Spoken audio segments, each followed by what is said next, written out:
Tapos pangalawa, sabi mo, nagnakaw si ng 12,000, pinablatter mo ba sa barangay yung pagnakaw? Hindi ko po pinablatter, Your Honor. Bakit hindi? Ang sabi niya na lang po sa akin, ate, bawas mo na lang sa sweldo ko, te. Sabi niya po sa akin. Kaya binawas ko na lang po sa At sweldo meron bang niya. kasulatan? Wala po, Your Honor. Pangalawang araw pa lang pinapaalis mo na siya. Tama? Pero umabot pa siya ng 4 na taon.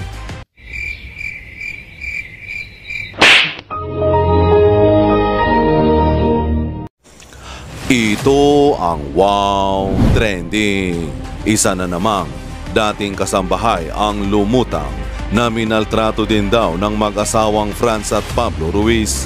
Merong larawan na ipinakita ang ABS-CBN pero hindi ito makilala dahil naka-blurred ang mukha nito at iisa lang ang sigaw ng mga netizen sa comment section. Grabe, sama ng ugali ng pamilya Ruiz. Feeling makapangyarihan, kinakatakutan, sentensyahan na agad yan. Grabe na ang ginagawa nila sa mga kasambahay nila. Hindi makatao, kulong na agad yan. Sayang ang oras nyo mga senador. Mas marami pang makabuluhan na dapat harapin. Dadami pa pala, complainant mga Ruiz, mahirapan ka na ngayon. Dapat sunugin na yan, kamag-anak ni Lucifer yata yan. May mga lahing demonyo yata ang pamilya Ruiz na yan. Dapat bulagin din ang mga bugok na yan. Grabe, nasa Pinas ay ganyan pa. Sobra naman makapanakit ang amo niyan sa kapwa Pilipino. At the age of 44, halos ang tanda na ng itsura. I hope na managot ang may kagagawan niyan. Grabe talaga, kasalanan bang maging mahirap? Bakit kailangang saktan? Pang-aabuso sa lakas at pagkatao ang ginagawa nila sa mga bagay na ito. Dapat sana umaksyon ang ating gobyerno. Kalungkot naman, pag mayaman madali lang ang hustisya. Nakakainis ang mga ganitong klaseng amo. Kala mo kung sino sila, hintayin nyo ang karma sa inyo. At sa muling, pagsalang ni Franz Ruiz sa isang question and answer ni Senador Jinggoy Estrada, dito lalong nalaman ng mga senador kung gaano kasinungaling itong amo ni Nanay LV na si Franz Ruiz. Matapos, isiniwalat ni GM na inutusan lang daw siya kung ano ang isulat sa kanyang sinumpaang salaysay. At dito, nag-init ang ulo ni Senador Jinggoy Estrada nang sabihin ni Franz na pinapauwi na niya si Nanay LV sa pangalawang araw pa lang nito. Pero ang sabi ni Kapitan, sa unang Senate hearing nung lumaya si Nanay LV, bakit sinundo pa ito ni Pablo? At dito, nagkabuhol-buhol na ang mga sagot ni Franz sa tanong ni Senador Jinggoy Estrada. Panoorin natin ang buong video. Thank you, Senator Jinggoy. Thank you, Mr. Chair. Same is granted. Okay. Okay, before we hold an executive session, tatanungin ko na itong si Madam. Madam, ano ang trabaho ni Aling LV sa inyo? Balik tayo sa una. Ang unang trabaho ni Nanay Ate LV po, Your Honor, noong August 11, 2019, isang araw po siya nagtrabaho sa loob ng palengke. Ngayon, nung pagkatapos nung hapon, sinulduhan ko po siya agad ng 300 pesos. Then the following day, ng August 12 po, 2019, patulong-tulong lang si Ate LV sa amin sa loob ng kusina kasi may kasambahay din po kami doon. 300 nung unang araw. Opo. Pangalawang araw. Tapos po, nung pangalawang araw ng 12 po, sinabi ko sa Ate LV ka, kung hindi ka pwede sa tindahan, saan kaya kita dadalhin? Ang sabi po sa akin, Your Honor, ay ate, kahit magtulong-tulong na lang ako. Sabi niya, o sige, payag ka na 5,000 lang ang sweldo ko sa iyo kasi ka ako ng ganun. Wala baga akong maibigay sa iyo na palimbawa sa tindahan o kaya sa pure na kasambahay kasi hindi ganun siya liable po sa trabaho. Ay di ka patulong-tulong na lang po ako, sabi kay 5,000 po ang monthly niya. Aling LV, narinig niya ba yung inilahad ni Madam Franz? 1,000 daw ang sweldo sa inyo at binigyan ka Yung raw po ang sabi niya sa akin ng unang pasok ko, sabi niya, 5,000 daw po ang start ko. Tapos po sabi niya, doon ka na lang sa kusina at wala pa tayong katulong sa kusina. Pag takatapos ka na sa kusina, bago ka tumulong doon sa loob ng tindahan. Okay, nung unang araw mo, nung August 11, Aling LV, binigyan ka raw ng 300 piso, totoo ba? Wala po, hindi po totoo yan. Buat po nag-start ako sa kanya, hindi po ako sinusulduhan. Okay. Strike one. With the permission of Senator Estrada. Pero nung dinala ka na sa Batangas, meron pahabol na may pitaka daw na 20,000 na parang naiwan mo raw yung sweldo mo. So, parang binibigyan ka ng pera sa Batangas City. Totoo ba yon? Hindi po, wala po. So, totoong may pitaka ka raw na iwan. Wala po, tinapon nga po nila yung gamit ko, kasama po yung pitaka ko. Tinapon lahat ng gamit ko. Pero may alok ba sa'yo na 20,000 sa Batangas City? Wala po. Wala. So, may pasabi ba sa inyo sa Batangas City, doon sa bahay ng anak na Mr. and Mrs. Ruiz na aabutan ka ng pera? Hindi po, yung sabi niya lang po na ipapacheck up daw po niya po ako. Ano kasi nabihan nun? Yung pong hinahatid po nila ako sa bahay ng anak, sa boarding house. Saan yung bahay ng anak? Sa Palyukan po. Saan yun? Saan yung Palyukan? Sa Batangas po. Batangas City, inalokan na ipagamot ka. Opo. Nandoon, sinabi kung magtatagal ka doon. Wala. Wala po. So, sa Batangas City, kaya napasama ka, sabi mo dati nung huling hearing, sinakay ka sa truck ng Sibuyas, nakarating ka sa Batangas City para ipagamot. Opo. So, ganun katagal ka tumigil sa Batangas City? 1 buwan po. 1 buwan. Tumulong-tulong ka rin sa paglilinis sa Batangas City? Opo, opo. Sabi niya po, magkumilos ka rin dyan para sabi niya, basta kumilos-kilos ka dyan, tulungan mo sa Ate Maria P mo. At sino Maria P? Ito pong... Yung katabi mo. So, ibig sabihin, nagtatrabaho ka rin sa Batangas City? Opo. Ayun, nagluluto ka? Hindi po, naglilinis lang po. Naglilinis, ayun. So, ibig sabihin yan, lumalabas yung trabaho mo sa Mindoro, nilipat lamang sa Batangas City kung saan pinangako ang karing ipagamot. Opo. Pinagamot ka? Pinagamot. Hindi ka pinagamot. Senator Estrada, you can continue. But just to remind our colleagues here that we'll be having an executive session. Yes, thank you, Mr. Chair. Kumusta naman si Aling LV bilang isang kasambahay, Madam? Si Ate LB po ay ang ano ko sa kanya, yung kapag halimbawa sa mga kasama niya, mahilig siyang gumawa ng kwento sa mga kasama niya, kaya nasasapok siya ng mga kasama niya daw. Sabi rin sa amin, opo, yun ang kwento sa amin.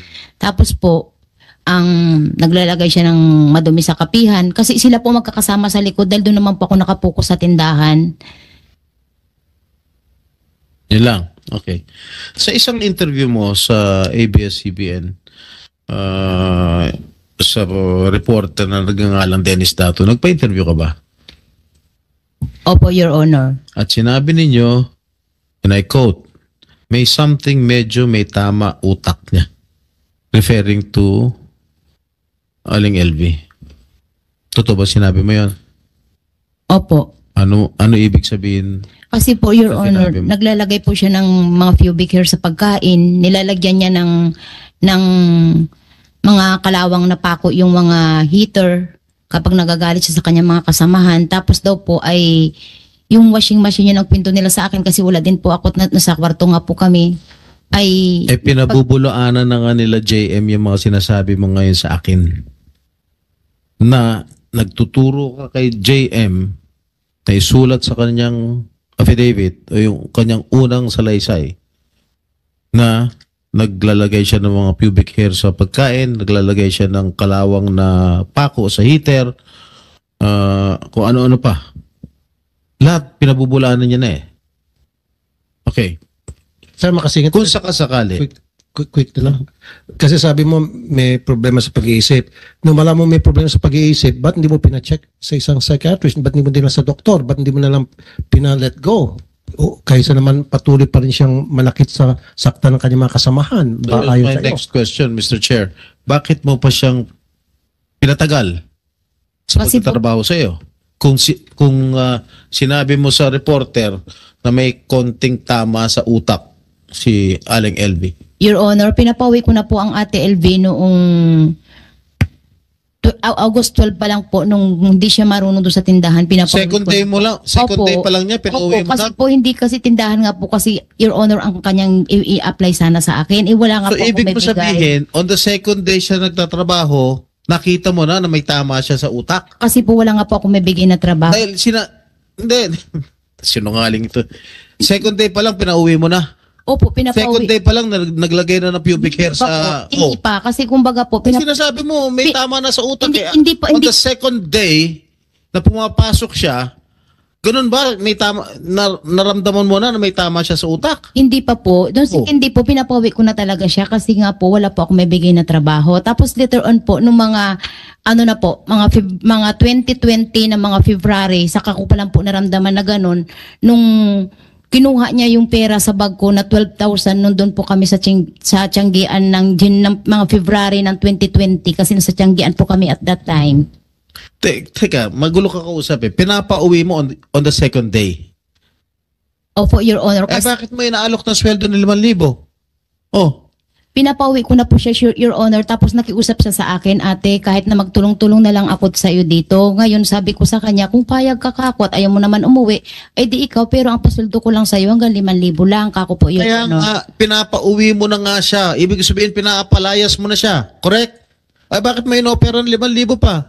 On the second day, kasasabi mo lang ha? Opo, ayaw niya. Hindi mo. Unang araw, sinabi mo, pinagtrabaho mo sa palengke, 300 binigay mo na pinabubulaanan ni Aling LV. Tama. Tama ba yun? Tama ba ako? Tama po. Pangalawang araw, August 12, 2019, sinabi mo sa kusina na lang siya magtrabaho at ino-offeran mo ng 5,000 kada buwan na sweldo. Tapos ngayon, sinasabi mo, pangalawang araw pa lang, gusto mo na siyang palayasin. Before po, Your Honor, na inoperan ko siya, kinausap ko po siya na, Ate LV, wala akong maibigay na trabaho kasi tindahan yung inaplayan mo. Kasi dito ka ako sa kanya sa kusina. Uwi ka na lang, ate, kako ng ganun kasi hindi ka pwede sa tindahan. Eh bakit may inoperan? And siya po nagsabi na, ate, dito na lang ako. Kahit na dito na lang ang trabaho ko. Sure. Kahit na tagatulong na lang po ako. Sabi po ng Okay. ganun. Sabi niyo po kanina, pinapauwi niyo na siya at ayaw niya. Tinawagan niyo ba yung mga kamag-anak niya para sabihin yung pangyari na pinapauwi na siya dahil may problema sa pag-iisip? At that time po ng second day po, hindi pa naman alam po na medyo may problema sa pag-iisip. Oh, di ba pinapauwi mo na sana nung ayaw niyang umuwi, sinabihan mo yung kamag-anak niya, lalo pat nung nalaman mo na meron siya problema sa pag-iisip, eh syempre, cargo mo pa yan. Malay mo kung may ginawa sa sarili niya o may ginawa sa kanyang mga kasamahan, cargo mo. Dapat, ang ginawa mo, sa either pinadoktor mo or nung pinaalis mo, tama lang yon. Kung ayaw niya umalis, sinabihan mo yung kamag-anak niya Hindi ko na para sunduin siya. Hindi ko po nasabihan yung kanyang mga kamag-anak, Bakit mo Your hindi ginawa? Honor. Tapos pangalawa, sabi mo, nagnakaw siya ng 12,000, pinablatter mo ba sa barangay yung pagnakaw? Hindi ko po pinablatter, Your Honor. Bakit hindi? Ang sabi niya na lang po sa akin, ate, bawas mo na lang sa sweldo ko, te. Sabi niya po sa akin. Kaya binawas ko na lang po sa At sweldo meron bang niya. kasulatan? Wala po, Your Honor. Oh, di paano namin malaman kung nagsinungaling ka, ang sabi ng totoo. Dapat pag ganun dokumentado, may pinag-aralan ka, di ba? Opo. Oh, dapat yun, nung nagnakaw ng 12,000, pumunta kayo sa barangay, pinablatter mo, ito sa ginawa mo, and then, doon sabihin mo na nagnakaw ito, hindi ko siya ididimanda pero nagkaregluhan kami, ibabas ko sweldo, pirmahan sa harap ni chairman. O, hindi mo ginawa. Hindi ko po ginawa, Your Honor. O, tapos hindi mo pinagamot nung malaman mo may problema sa pag-iisip. Nung nakiusap sa iyo, pinayagan mo lang, tapos binabaan mo sweldo, pinagsamantalahan mo yung weakness niya. Alam mo may problema sa pag-iisip, alam mo hindi po papalag, kaya binabaan mo yung sweldo, mapagsamantala ka. Hindi ko po yun pinagsamantalan, Your Honor. No, kasi di ba binabaan mo sweldo? Dahil sabi mo pinapauwi mo ayaw niya kaya binaba mo ang sweldo. Your Honor, ang sweldo at that time po dun sa amin ay 4,500 lang. Ginawa ko pa nga pong 5,000 yung sa kanya, Your Honor. Kasi 2020 po yun, Your Honor. Pero yung sinabi mo kanina na nakita mo may problema sa pag-iisip, naglagay ng pako, naglagay ng pubic hair, etc., doon mo na-determine na may problema sa pag-iisip. Yun po yun talaga na dapat kung ganon, kung sa akin yun nangyari, kukonsulta ko sa doktor, sasamahan ko sa doktor, and then, depende kung ano sabihin ng doktor, hindi na pwede magtrabaho yan, pauwiin ko na.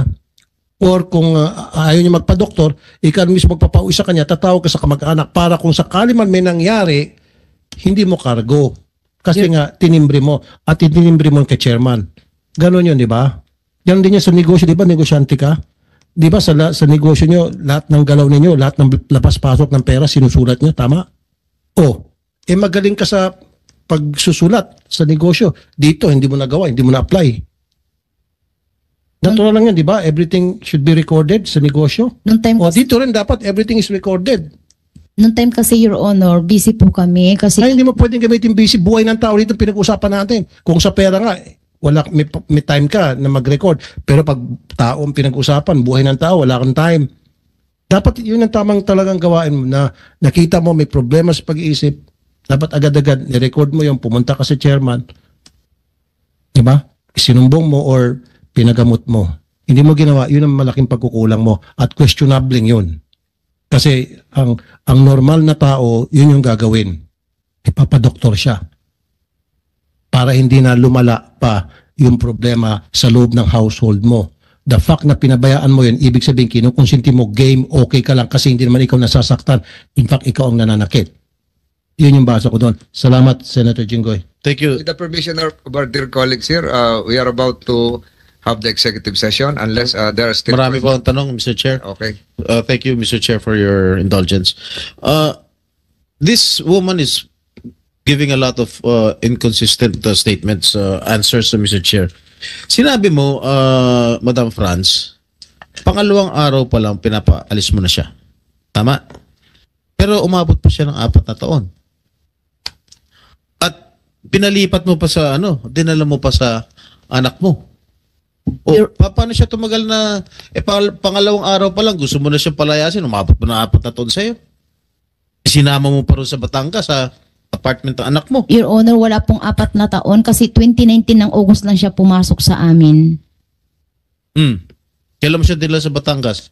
Dinala po siya sa Batangas noong mga May 18 to 20. Hindi ko po matandaan, Your Honor, 20 ano? 2023. Oh, di 4 na taon. Wala po. 2019 nga pumasok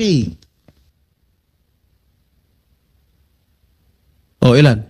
1, 2, 3, 4. 1, 2, 3, 4. Oh. Ilan? Ilan daliri mo? Ilan ma? Huwag mo ako tatawanan. Seryoso ako. Ilan? 2020, 21, 22. Opo, 20. O ilan? 23 nga. 4 years nga. Magpo 4 years nga. Ako sinungaling o ikaw? Ako sinungaling o ikaw? Mali lang po yung bilang, Your Honor. O umabot ng 4 na taon. After 2 days, pinapalayas mo na siya, pero umabot pa ng 4 na taon sa'yo. Opo, kasi kahit anong pilit po namin, Your Honor, na paalisin, ayaw umalis ng Ate LV. Chair, para medyo lumamig-lamig mo ng ulo ni Senator Jinggoy. Tulfo, magpalamig mo na, Senator. Tingnan mo to makinig ka, Miss Ruiz. Sabi mo, may problema sa pag-iisip, naglalagay ng pako sa heater, naglalagay ng pubic hair sa mga inumin. So, hindi nga normal yung gawain nyo. Nakakatakot nga. Kung ako bilang amo, meron akong ganong kasambay, matatakot ako. Baka mamaya lalasunin ako. Diba? Tama lang? Yes or no? Yes po. Nakakatakot, diba? Kasi baka mamaya lalasunin ka. Darating time lalasunin ka, tama? Kasi baka mamaya sinumpong, laso ng susunod, imbis na pubic hair, tama? Kaya nakakatakot, tama? May kasama naman po siya sa... Basta nakakatakot yung, diba? Yung ganong gawain. Opo. Mahal mo anak mo. Opo. Lahat gagawin mo para maprotekta mo yung anak mo, tama? Opo. Lalo pat babae, 15 years old. Opo. So, bakit transfer mo siya? Alam mo may problema sa pag-iisip, naglalagay ng mga kung ano, mga dumi sa inumin. Bakit mo itatransfer siya sa anak mo na mahal mo? Nandiyan po si Fe na tagapagbantay ng... Regardless. Hindi mo dapat nilalayo mo yung mga tao may problema sa pag-iisip ayon sa iyo, nilalayo mo sa anak mo. Baka madisgrasya yung anak mo. Ang ginawa mo, inilayo mo sa iyo para ilagay sa anak mo. Therefore, hindi totoo yung sinasabi mo. Kasi kung ako may problema sa pag-iisip yung isang kasambay, granting naging magkatulad tayo ng konti sa pag-iisip, hindi ko pa doktor, hindi ko pa uwi. Pero hindi ko itatransfer sa anak ko. Ilalayo ko lahat ng kapahamakan sa anak ko. Matatakot ako. Ikaw, tinasper mo pa na ayon sa may problema sa pag-iisip. So therefore, nagsisinungaling ka. May tiwala po kasi ako kay Fe dahil kasi si Fe po, nung pumasok sa akin, hindi ko man siya nakita. Regardless, tiwala na po ako. diba, kung yung mga kasamahan nga niya, sabi mo, ayon sa bibig mo, mga kasamahan niya, nilalagyan niya po anong klase mga dumi sa pagkain, sa inumin.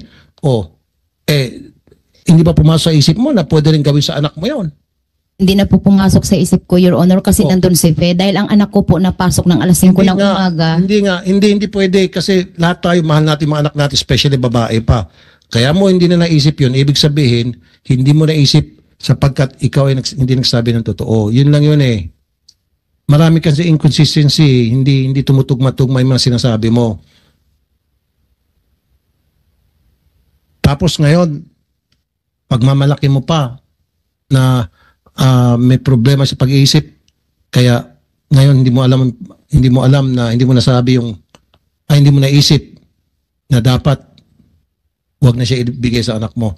Ang daming inconsistency ito, Your Honor. Thank you po, Senator Jinggoy. Sorry. Thank you. She will be undergoing, she voluntarily agreed to undergo a polygraph examination. So, Senator Estrada, meron pa ba? Yes, Before we go into marami an po. executive session? Madam Franz. Senator Jinggoy, Senator De La Rosa. Mr. Chairman, Take the with floor. the permission of Senator Go ahead, Jinggoy, go ahead. isa lang sana para matuloy-tuloy yung questioning ni Senator Tulfo. Kayong tatlo dyan na witness, obserbahan ba nyo na may pagkabuang-buang ito si LB? Obserbahan ba nyo na May parang buang-buang. may sira sa ulo? Wala LB? Ha? Di po. Saan si Ring? Sino ka? Patrick, Simbuan, Simbaon. Tingin mo kay LB, matino ang pag-isip, hindi sira ulo. Di po. Ikaw, John Mark, Hindi rin po. ikaw, Dodong. So, natural, normal, nasa tama pag-isip si LB. Honest opinion ninyo yan, ha? O hindi kayo kinukuers dito. So, kasalungat yung obserbasyon ninyo sa obserbasyon ng amo ninyo. Okay, thank you. For the record, Mr. Chair. Thank you. Senator Thank you. Jinggoy, thank you. Estrada. Thank you, Mr. Chair, Senator Bato. Okay, Madam Franz, sinabi niyo last hearing na bumubugbog kay Aling LV ay